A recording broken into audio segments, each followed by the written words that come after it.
I'm excited to be here. I had done this over the summer because Mario was out and he was looking for people to fill the pulpit, so I had done it then. That was a little easier because Mario had already planned the sermon series, and that weekend was one of my favorite passages, and he had sermon notes, so I just kind of took what he had and massaged it a little bit to make it my own. Today, the training wheels are off, so this is all me, so no promises. But as I was trying to figure out what to talk about, I had one of those God incidents moments, and it all kind of came together. It was actually started the Easter after Sunday. So before Mario even announced he was leaving, we were riding here to church, and Lydia just randomly asked Britt and I, were there any women disciples?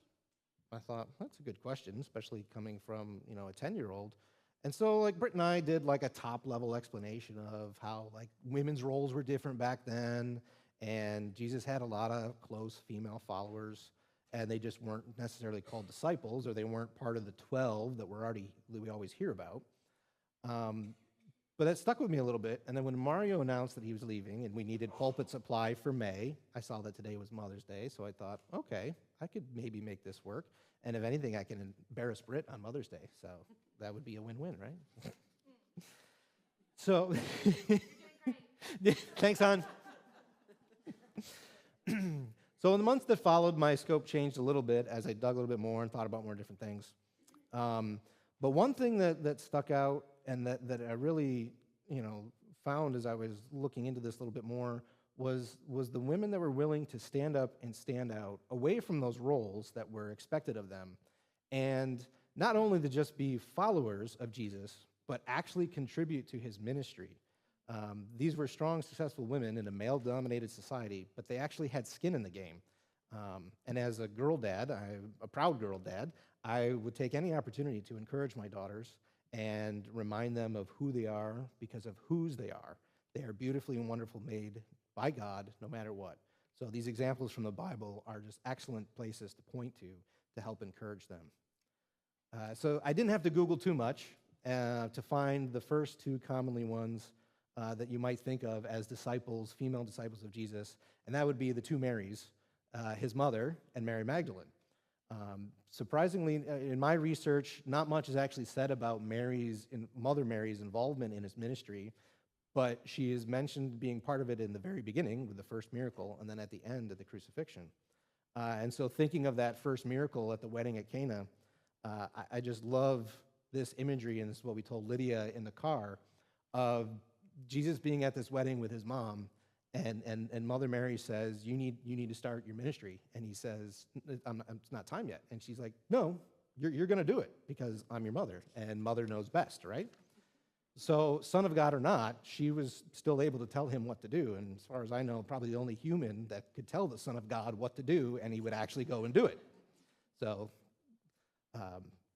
and in some ways, she could be seen as the first Christian because her belief went beyond the belief of a mother in her son.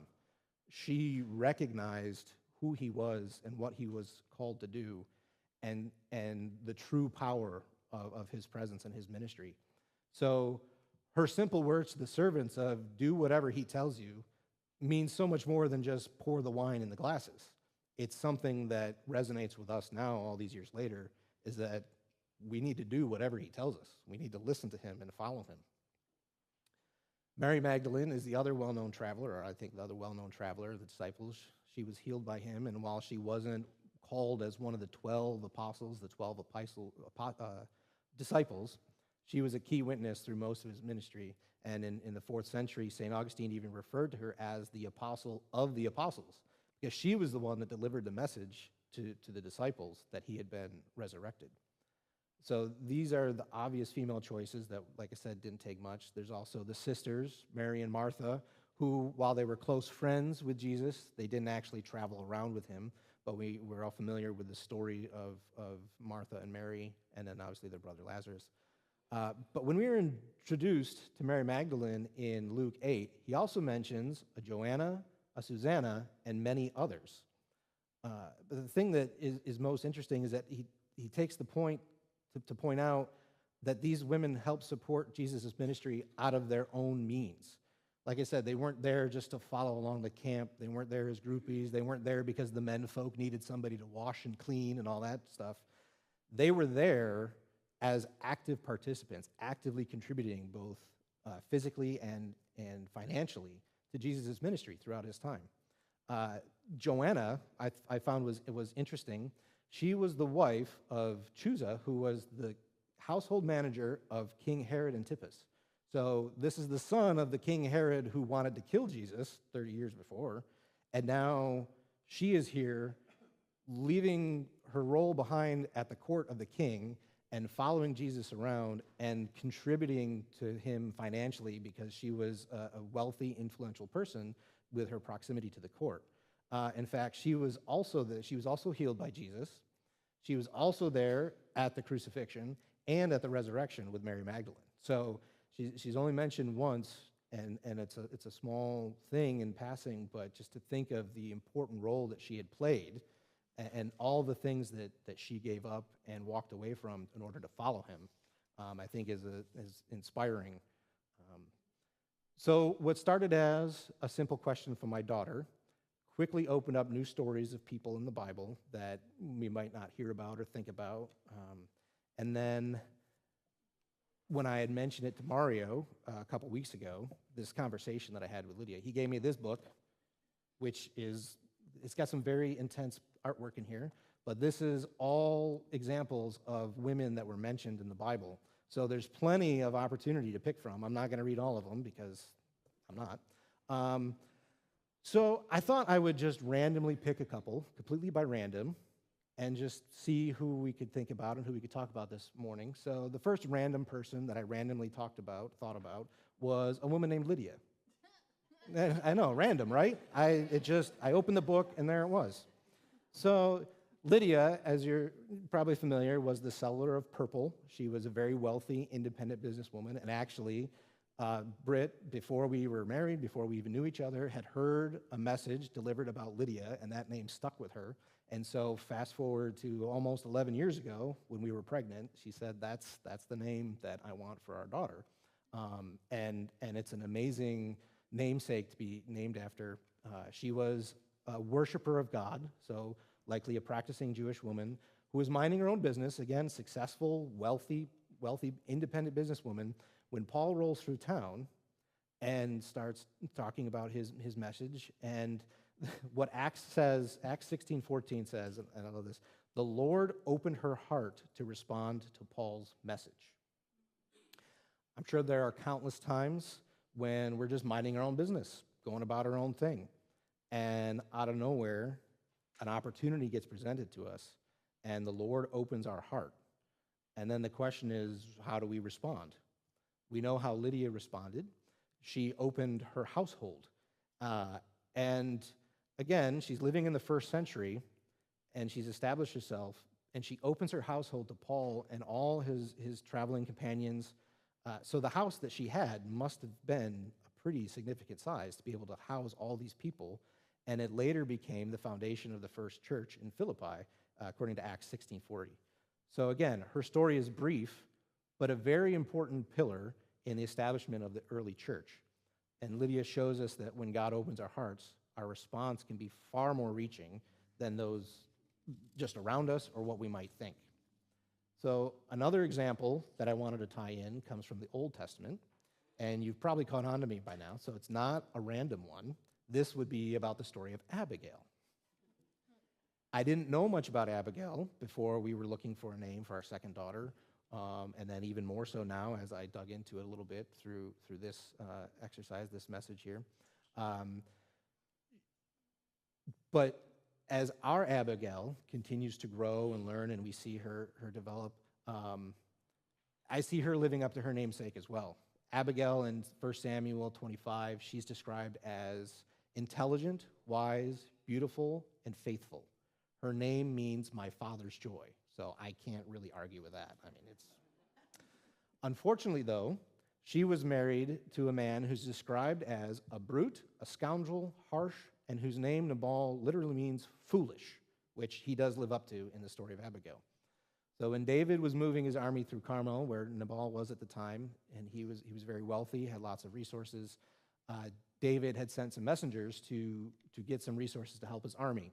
And Nabal refused him and essentially mocked David and said, "Who is this guy that wants all this stuff?" So when David heard that he was denied, he gathered 400 of his men and went after Nabal to destroy him and his entire household. And that's where Abigail steps in. So when Abigail found out about all that, she gathered bread, wine, sheep, all these supplies behind Nabal's back, snuck out, and went to approach David. So just trying to picture this, a woman in the Old Testament here who is going up against a man and his army to intercede on behalf of her household, and the courage and just everything it took for her to do that as a way to make peace and to save her family and her household. And luckily, David had accepted her plea. He accepted the supplies, and he left his vendetta against Nabal. And she knew that God would protect her, so that's what gave her the strength to step out. It did not end well for her husband, because the next morning when she told him what he did, he had a heart attack and died. So I think that's what smoting is called. He smoked? I don't know.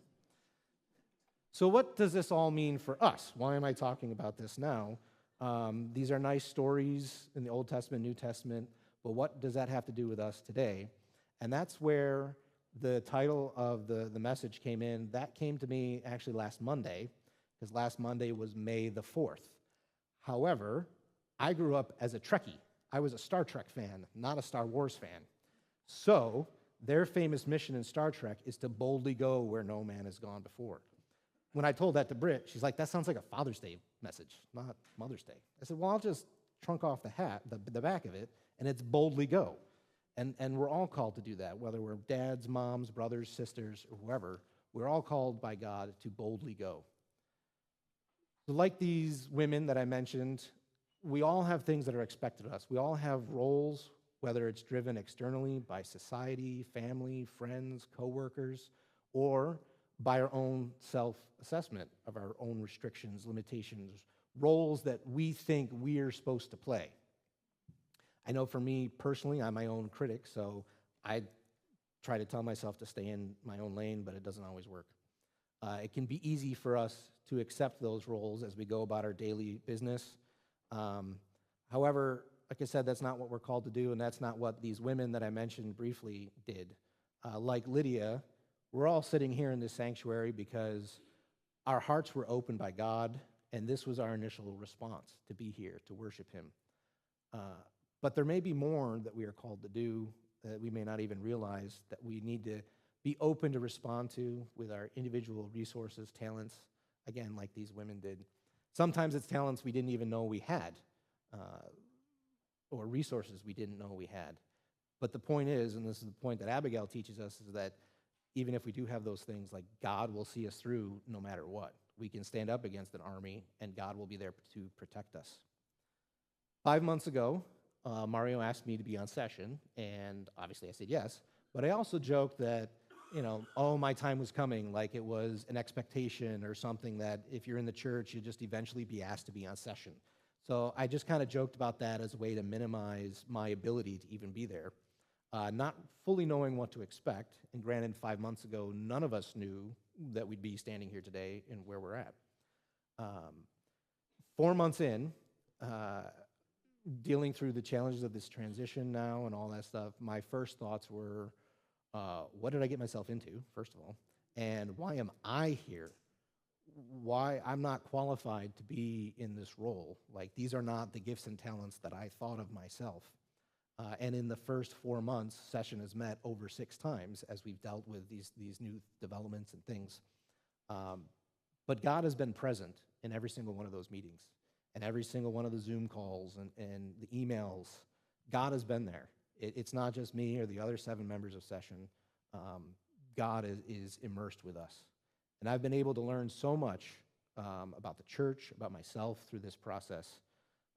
And it's likewise with my role in Personnel Committee and CE Committee. As I mentioned, CE Committee is trying to plan VBS for this summer, and we're fully committed to it. We're excited about it.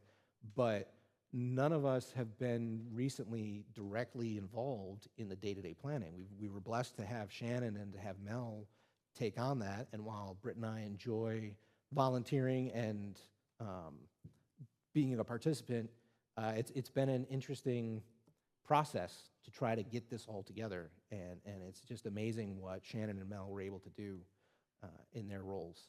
So again, talents that I didn't think I had, or talents that I thought I had that are being applied in a way that I didn't think that I could apply them here at church.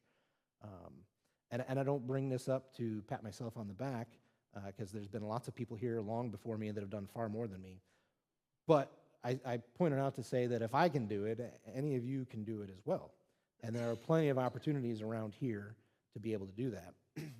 I also bring it up, especially relative to the challenges that the church has faced over the last couple months as we begin to navigate this, that it's not always going to be easy. When I agreed to be on session, I thought, yeah, I can give up one Tuesday a month, and we can talk, and we'll make things. And like I said, now we're up to 7 meetings by May, so there's a lot going on. And as excited as strong as we are as a congregation, and as confident I am in this session, because I'm very confident, and excited as I am for this partnership with this new interim pastor, because like I said, I think this is going to be a good fit. There's still stuff that we have to navigate as we go through this transition. But as Brittany so beautifully and elegantly read in our scripture today, God is our refuge and strength, an ever-present help in trouble. Therefore, we will not fear. So this is where we can all boldly go forward, because God is our refuge and our strength. And we can do things that maybe we didn't think we could. There are many opportunities to serve as we continue to reflect on who we are as a church over the next couple months. Mission study is going to be coming up now. As I said, VBS, Splash, there's fellowship committee, PNC will be coming up sooner than you think. And I could go on and on. There's just so many wonderful things that this church does. And this church does them because of you, not because of Mario, whoever stands here on a more regular basis week to week. There are places for all of us. So my other point to say is that we can let our minds be still and know that God is with us. God is with you. Perhaps now in this time he's calling you to use your talents in ways you didn't think we could. And I just implore you to let our hearts stay open and our eyes and ears open to the call. And I know from experience that God will do wonderful things. He has already done so many wonderful things in this church over its history and even in the last few months as we continue to go on. So I just thank you all for being who you are.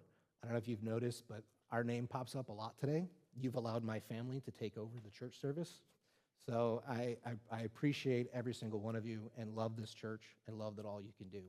So let us all work together and like the third verse in the anthem today, by grace we are called together, and by grace we will stay strong and we will prosper here. So thank you for allowing me to have this time to share with you.